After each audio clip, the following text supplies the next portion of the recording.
And welcome back, everybody. This is the Night Breeze, and this is lesson number 6 of my Advanced Dungeons and Dragons um, tutorial. Today, we're going to be discussing another class that is not always going to be allowed in a first edition game, and I'm just going to discuss the first edition version of this class. I'll do more in depth of second edition later, where I talk about the different changes and that. But they were going to be doing the Bard. Now, of course, everybody's familiar with the Bard. Kind of a jack of all trades character. Has some spell casting, has some thieving, roguelike skills, can fight a little bit. It's kind of a all-around class. And in first and second edition, in first edition, this class was very special. Okay, so to start off with, a bard can only be human or half-elf. That's it. And the reason for that, we haven't gotten to the discussion on that yet, but it's because of what the process of becoming a bard. Because to become a bard, start off, you have to have a 15 or higher in strength, wisdom, dexterity, and charisma. And then you have to have a 12 or higher in intelligence and a 10 or higher in constitution. So this has a requirement in every single stat. Now, the way you would become a bard is your character starts off as a fighter. And they have to go until at least level 5. But prior to level 8. So 5th level, from either 5th through 7th level, they then have to change their class to become a thief. And then they build up the other thieving. At that point, it's anytime between level 5 and level 9 as a thief, they have to then change. They give up their thieving and they start to become druids. And this is the druid is why you have to either be a human or a half elf, because they're the only two races allowed to become druids. But at that point, once they become a druid, so to speak, they actually become bards. But they're being, the druids kind of teach them. That falls back into more of the Celtic druids, is my understanding. So, now at that point, they start off, they now have 6-sided die for accumulated hit points. But at first level, they have whatever they had beforehand. So however many hit points they had when they became a bard, they start with that. They also, at first level, get a first level druid spell. But they then start gaining hit dice like normal. Second level, third, up through the 10th level. And then at 10th level, they get 1 hit point per level, thereafter. And they can only go up to, I think it's 23rd level. Yeah. Now, some requirements here. A bard has to be neutral. They can be neutral good, true neutral, neutral evil, lawful neutral, or chaotic neutral. But they have to have neutrality as part of their alignment.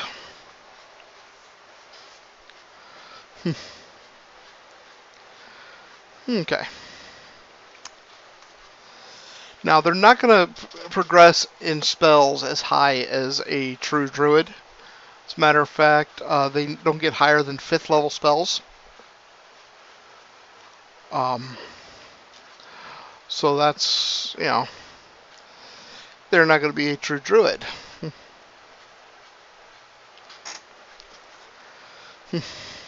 But they have some interesting abilities. They gain their spell casting starts off at their true level. Let's see, there was a whole thing here. Let me find this again.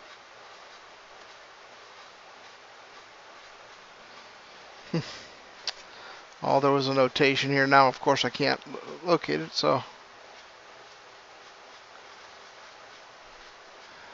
But, basically, they cast spells a little bit better than their level would demonstrate.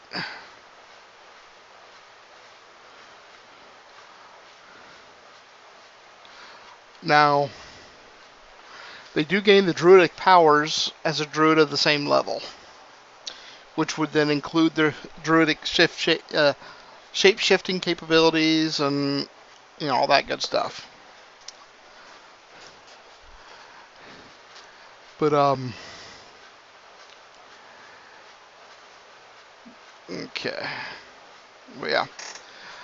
Now the levels are all divided up into what they call colleges. A bard of a higher college will not associate with a bard of a lower college until they get to level 23, which is Magna Alumni, at which point they will happily associate with lower level, to help guide them, whatever. But now all bards gain additional languages, quickly, a little bit quicker.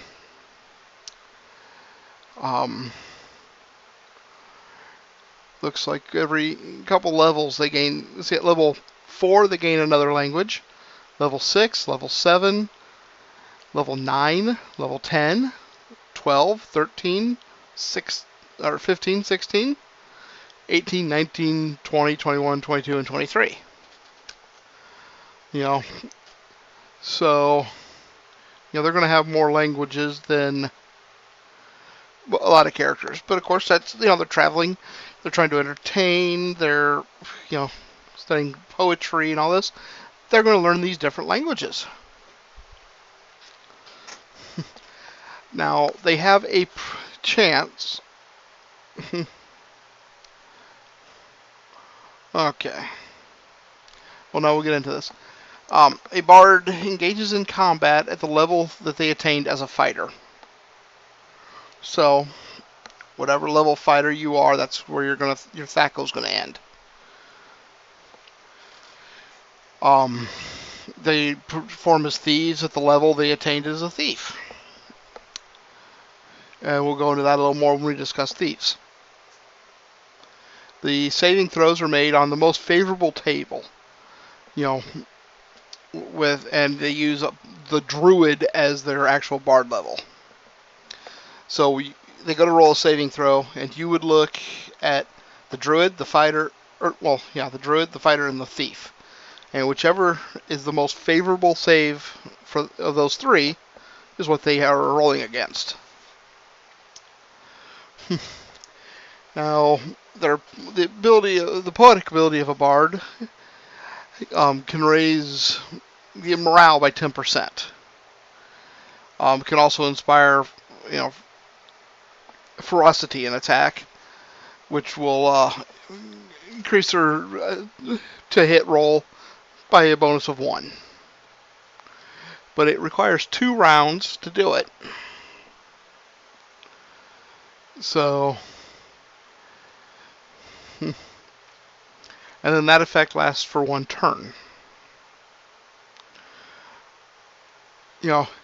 As they're doing this, trying to give this bonus, they're able to attack, but they cannot cast spells, they can't sing. They're reciting poetry. Now, their singing and playing can negate the sound effects of harpies and prevent similar attacks, which rely on song. So, it doesn't specify here, but like a siren, a bard could help to counteract a siren song.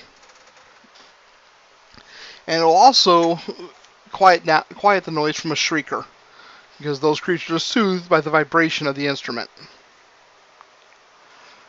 Um, a bard has a chance, by singing and playing, of charming creatures. And that percentage increases with each level.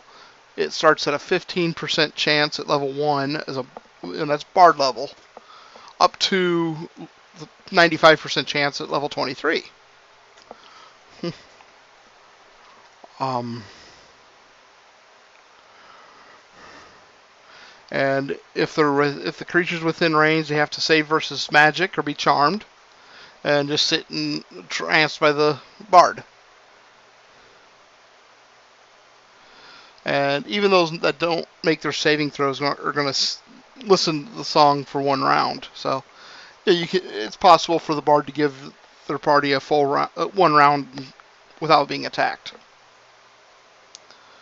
They are subject to suggestion of the spell, that name. And if he implants it in his singing, the save is at a -2.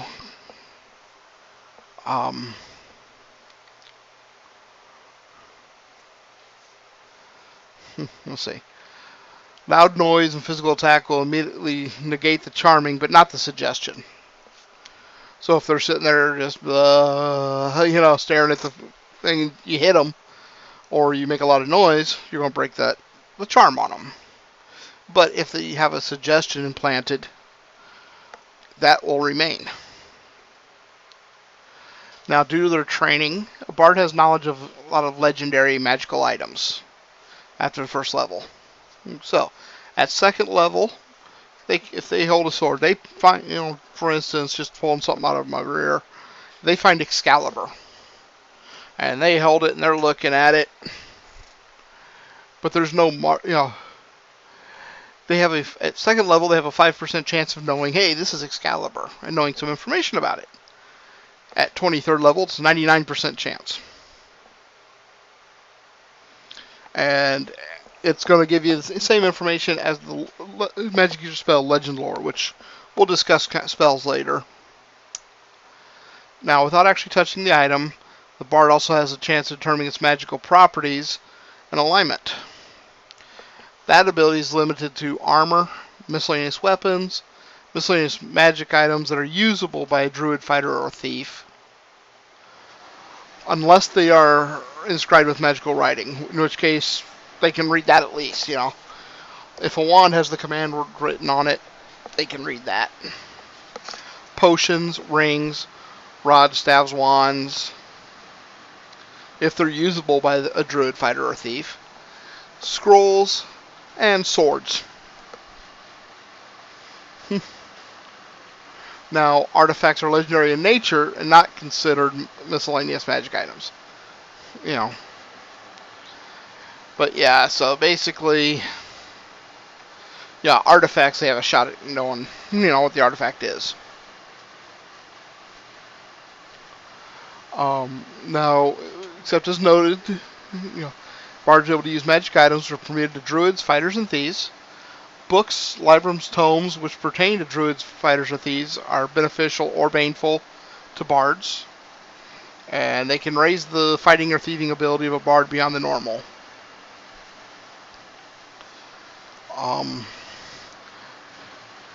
Now, magic items of a musical nature are superior when handled by a bard. So like drums, the examples they give here is drums of panic.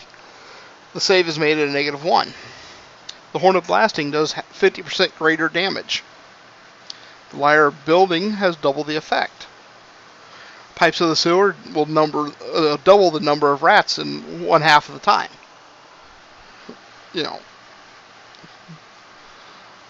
And your DM, if he allows bards, would probably throw in some magic items strictly for bards. But, that's up to them. But you can see where this is an optional class because it's a little bit, it's kind of powerful once you achieve it. Sometimes, I'll be honest, I'll let a character run one, and we'll just use the bard level. Some DMs will do that, because it's a level 1. Well, yeah, This so happens to have, 15 or 10 or more levels before that.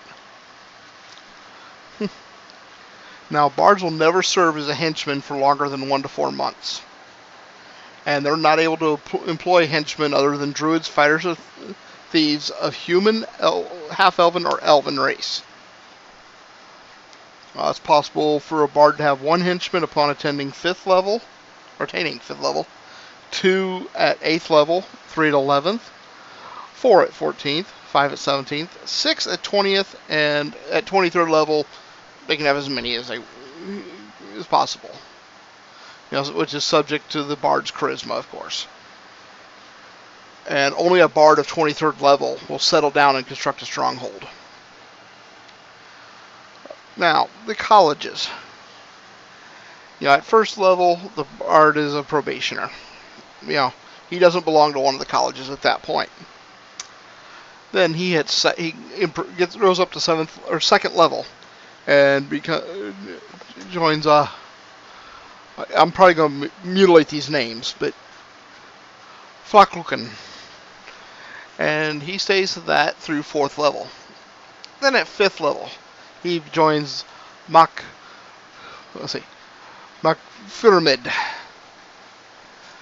And he stays there through 7th level.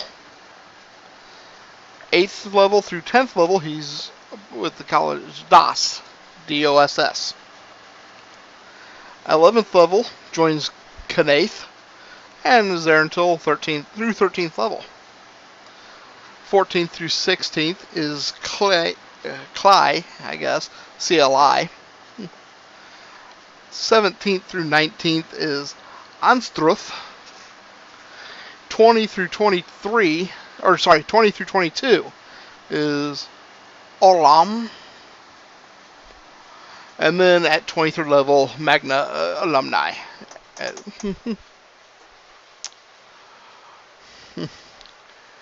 Now, bards can be a very powerful class.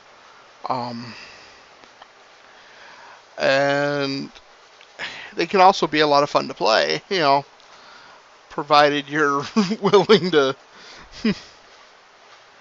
put the work in to, create it and everything. It's one of those. Well, they just, it's. I haven't really played much with the 1st edition Bard personally. I've created 1 or 2 as NPCs. And I do have a player character or 2 that I've created. That for the one I created for a game we never did actually get to play because we just weren't able to get together for it. And the other I created just for the heck of it.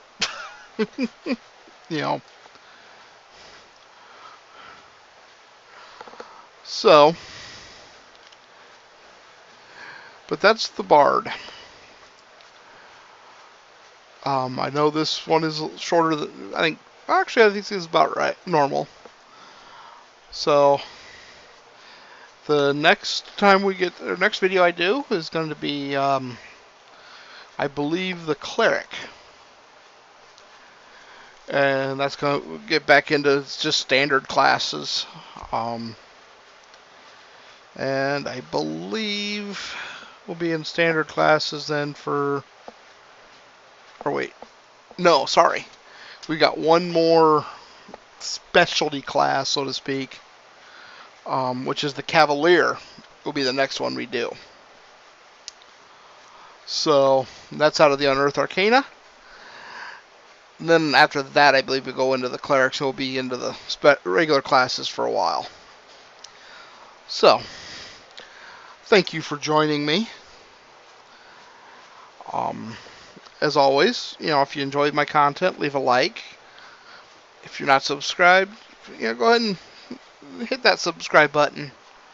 Make sure your notifications are turned on so you get notified when I upload.